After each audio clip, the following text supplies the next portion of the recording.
So with that, we want to talk more about the what. And I should have mentioned this, like I said at the beginning of the webinar, at least to explain that this is a 5-day, it's an in-person gathering.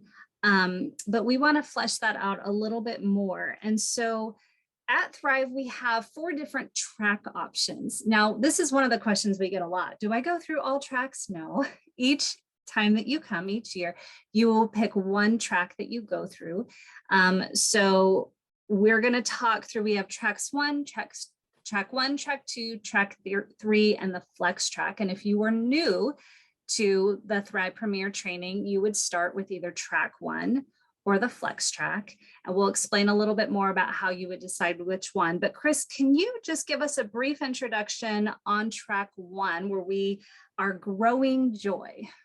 Yeah, track 1's a lot of fun because in track 1, you're really focusing on foundational capacity building skills. And what that means is you're leaning into the skills that really help you to recharge your battery. And so these are skills that really lay a foundation in your life. And we focus on skills like joy and rest and practicing appreciation. We are introduced to learning how to take a pause when you need a pause or when someone else needs a pause.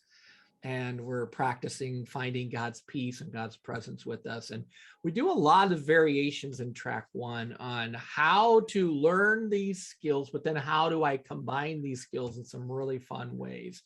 So I liken track 1 to the track. I was just telling somebody about this today when they were trying to figure out where do I start. I just said track 1 is really where you would come and you plug in to charge your battery with foundational relational skills that you will build on. And as Michael said well earlier, like these are skills that you will just end up using throughout your life. So really good place to just come and charge your battery and learn some building block skills. With that, would you say that helps just build capacity so that you can weather life a bit better?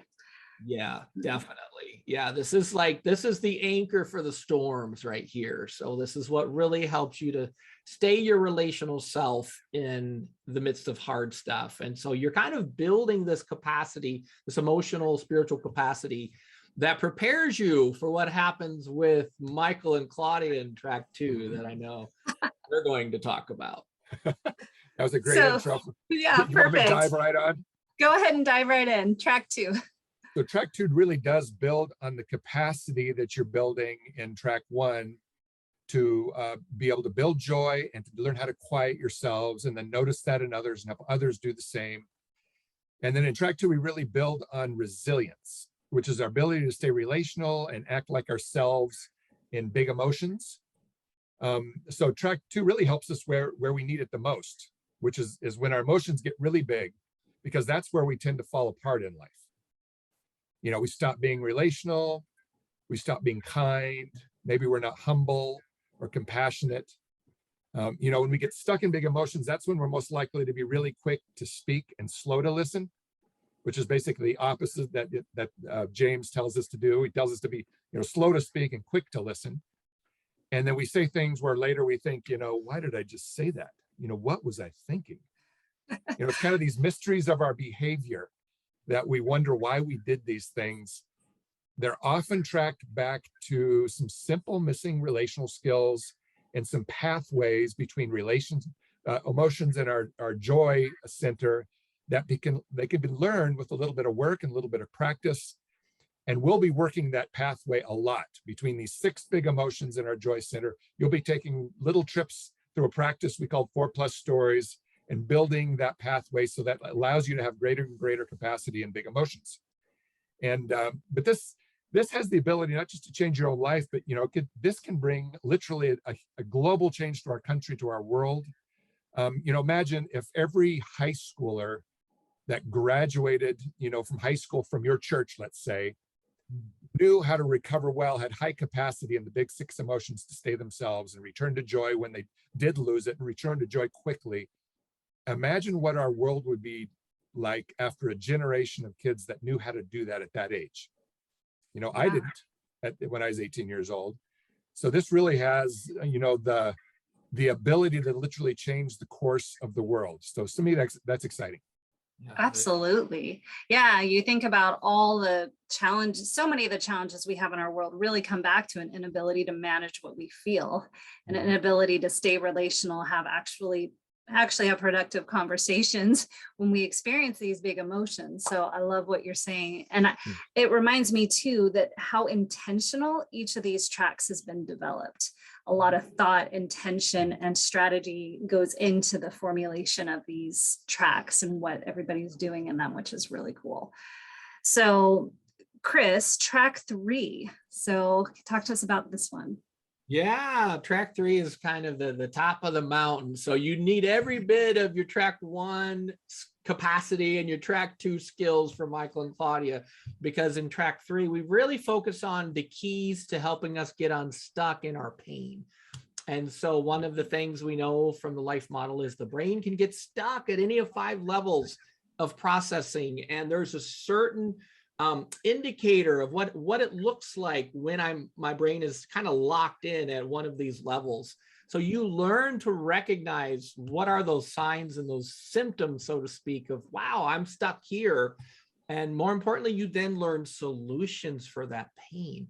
So literally in track 3, we take a day for those 5 levels. So the first day, it's one level. The next day, it's the next level, and so forth. And we work our way down to some of the hardest pain. And so it's fun in track 3 because you learn to recognize the pain, you learn the solutions that work, which means you learn what doesn't work, so you don't have to waste time and energy and money pursuing very unhelpful solutions that really aren't going to fix the pain. And I find this training, track 3 just gives you a certain lens, and you don't know how not to use this lens when you interact with people. And you start recognizing, wow, my friend is stuck here, and here's what would help, and here's what would not help.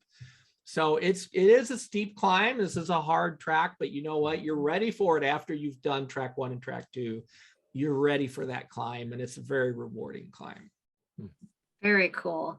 I will be going through that training soon. I'm very excited for it. So what about the flex track?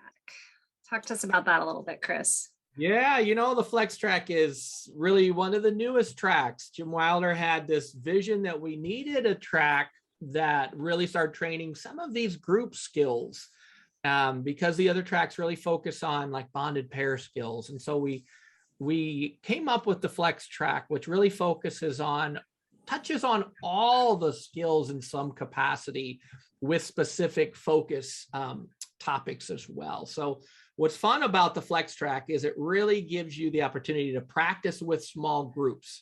And I hear a lot of people who really are excited about the flex track because they're learning these group practices that they can bring into their church or their community or their small group and so forth. So there's no preparation in the flex track. You don't need a bonded partner. You just literally register and show up, and you practice kind of a smattering of all the 19 skills as a group. Yeah, it's when you train as a group, it's not as intense as some of the other tracks. So I find people like the flex track because it gives you a chance to get your feet in the water a little more with the training and kind of build from there. So we find the flex track to be just a really good intro place, whether somebody comes because they don't have a partner, they just don't want to do the prep, or they just want to practice kind of a smattering of the skills. Awesome. And they have so much fun. I'm like, maybe we should call it the party track. You have fun. It is kind of the party track, and you always hear all the fun in that room where the flex track is. They're always laughing. Yeah. Time. So you got into a couple of phrases we want to expand on a little bit. So the first one, bonded partners. So let me just say tracks 1, 2, and 3 build upon themselves. So you go through track 1, and then in order to do track 2, you have to have finished track 1. And then in order to do track 3, you have to have been through track 1 and track 2. So Michael, can you talk to us a little bit about the bonded partner that someone has to have for tracks 1, 2, and 3, and why this is part of the training? Yeah, tracks, skills that we practice in tracks 1 through 3 are really designed for a bonded partner, which means kind of like a close, lifelong relationship. We're talking like a spouse or a sibling or a longtime friend even a child who wants to do the training. And so even if, your spouse is unable to do this, or maybe they're not interested in it, you can still come with a close friend or a family member. I've even met a woman who came with her child. And I attended with my wife. Claudia and I came together. But I've had friends that have attended, two of our friends that attended together because their spouses were unable because of work to do it. And if perchance you don't have someone that would want to do this, that's a close friend or a sibling or someone that can't do this, that's really where the flex track will come in, and you can do things in a way that doesn't require this bonded partner. So we really can catch all, but flight tracks 1 through 3 are actually designed for the bonded partner. So that's the way that's set up. Good. Perfect. Awesome. Thank you, Michael. So Chris, for tracks 1, 2, and 3, so you mentioned for flex track, there's no preparation work you need to do before you come. But there is for tracks 1, 2, and 3. And in one sense, there's kind of a part A and a part B, because there's the preparation that you do on your own before you come, and then you come and have the 5-day training. So can you explain a little bit of the difference between the preparation work and then what is happening at the 5-day event? Yeah, in the early days of Thrive, it was 6 days because we took, several hours, usually in every day, to do some teaching. And what that meant was people were traveling, paying extra money for hotel and food and so forth to stay for an extra day to really do something that they could get from home. And so from the comfort of their home. So we ended up, Jim Wilder graciously recorded all these lessons in a very small, hot studio and put all the teachings online for us. So we have the teachings recorded by the master himself.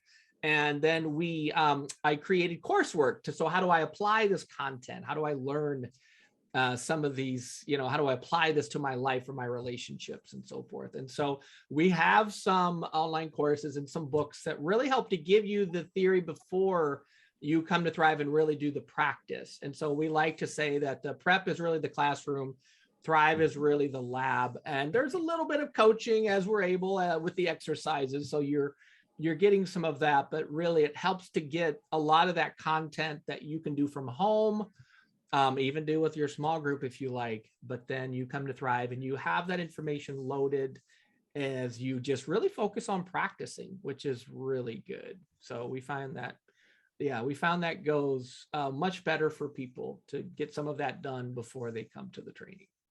Perfect. So those prep courses with Dr. Wilder are really worth their weight in gold. And it just helps with understanding how God designed our brains. And like you said, the theory behind the exercises they're going to be practicing. So anyway, those are really, really valuable resources that we have for you to do before you come. Michael, can you break down for us a little bit more about what this lab looks like? What does a typical day look like for somebody coming to the Thrive training? Yeah, so like Monday through Friday, we start sometime, I think around 9 a.m. People get there earlier and there's refreshments, etc. But at 9 a.m. we break up into the different tracks. So 1, 2, and 3, and then the flex track into different rooms, different areas, because you're doing different kinds of skills. And then we start doing all sorts of practices. And many of these practices some may be familiar, some will be completely new, unlike anything you've ever done before, like building joy and quieting, interacting with Jesus, building resilience. Some exercises are done between just you and your bonded pair. Some are done in groups of 46 people, or sometimes you do things with the whole group all together. There's just a smattering and abundance of various types of exercises. We always have breaks in the morning, the afternoon too. We're like Chris said, we're very careful to let people rest, because you're really working out your brain, but it doesn't feel like you're working out like when you go to the gym, but you really are tired. It's really easy to forget that. So we have breaks, we have a lunch break too as well, where you go off and have lunch with friends or by yourself, whatever you want. And then when we all come back, all 4 tracks are together, and we do some Hebrew dancing, which is in a circle, which kind of sounds weird. Like when I first heard like Hebrew dancing, what's that? But it's actually surprising that neurologically speaking, it's really good for our brains, especially our cingulate, which kind of helps us sync with the people around us. Because a lot of what we're doing, you're syncing as a group, and it's a really good cingulate workout. And you'll feel it in your body even. It also kind of wakes you up after lunch. And then after that, we go into the track again for a bunch of different exercises. You know, sometimes in the morning, in the afternoon, some of the other tracks will come in and train us, and we'll go in and train others. So you also meet people from the other tracks, and the people in the upper tracks will help you with some of your things. And you'll also go into some of the lower tracks and help them with exercises. So it's a lot of moving around too. It's not just sitting and doing things in one room the whole time. And then in the afternoon, we meet all up together again. And usually Chris leads us through a God's hour kind of devotional and some exercises all together, which is really fun. It's a fun way to end the day together. And then in the evenings, there are no events, but we really, really encourage people to get rest. You know, go out to eat with friends and do things, but make sure you're getting just some time to do nothing at the veg and let your brain kind of relax. Because after 5 days, usually, you know, sometime around Wednesday, people start to really feel the tiredness. And I frankly didn't rest enough in track one. And Wednesday, I kind of hit a wall for a while and I was just exhausted. And in tracks 2 and 3, I was very careful from then on just to rest every single night so that I didn't hit that kind of Wednesday wall, because I'd been working my brain out, but didn't realize it, how tired I was. And so the training itself is hard to describe in words because you really need to do it. As you do the practices, you actually feel in your bodies the changes that are occurring. And that's the exciting part, you know, and what this means is that you need to experience it, which is words don't really do it justice. And so that's why I'm so excited for you to try it out. Awesome. Fabulous description. Thank you, Michael. That was really helpful.